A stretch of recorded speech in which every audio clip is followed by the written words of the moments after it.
Et avec des services, comme vous l'avez souligné, qui ne respectent pas du tout les conditions des droits humains.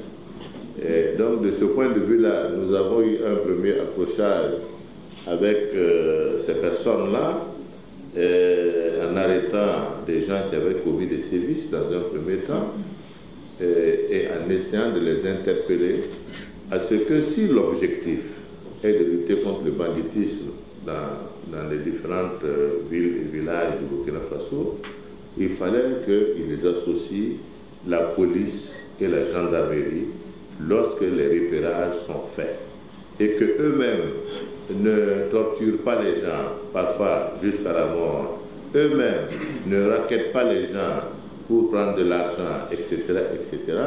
Toutes choses qui sont de nature, je dirais, en tout cas, pour tout défenseur des droits humains, à être indigné par cette situation. Mais comme je le dis, vous savez, quand vous êtes dans une province, dans un village éloigné, et que vous avez vos 5 bœufs que quelqu'un a volés, et qu'un jour des gens viennent des Korolwego ou des je ne sais pas quoi, et vous dites qu'ils ont retrouvé vos bœufs et vous les ramènent, vous savez bien que ce type qui était quelqu'un qui se cherchait, il ne cherche pas à savoir si on a coupé ta tête ou ton bras.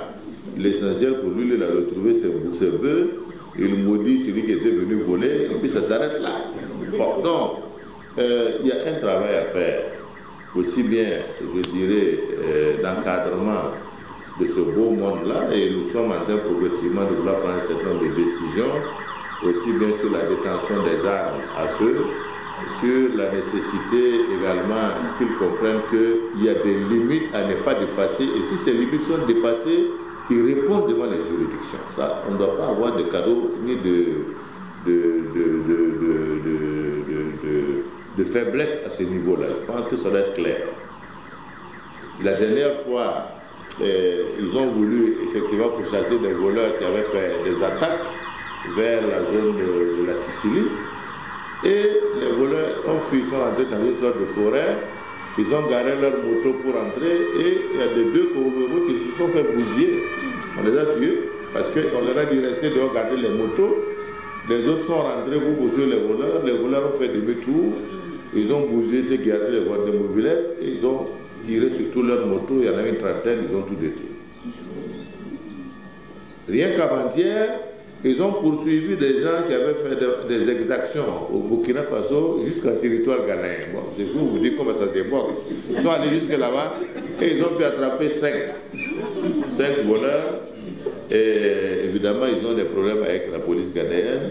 Il a fallu donc qu'ils téléphonent pour que la gendarmerie rentre en rapport pour aller là-bas et que les Ghanéens remettent ces voleurs-là qu'ils avaient pris à la gendarmerie burkinabé. Donc, ça veut dire de temps en temps, il y a de bonnes utilisations.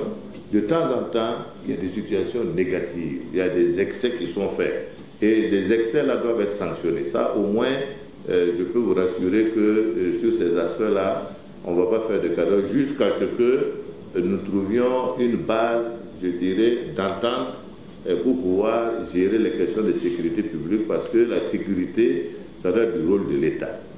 Ça, c'est clair. Ça ne peut pas être du rôle de... Mais c'est parce que, évidemment, dans les villages et dans les coins les plus reculés, l'État n'a pas justement les moyens de se déployer, que ce genre d'activité-là se développe et nous devons vraiment être fermes sur, comme vous l'avez souligné, toutes les atteintes aux droits de l'homme et tous les raquettages qui peuvent se faire également sous ce couvert. Je crois que ça doit être...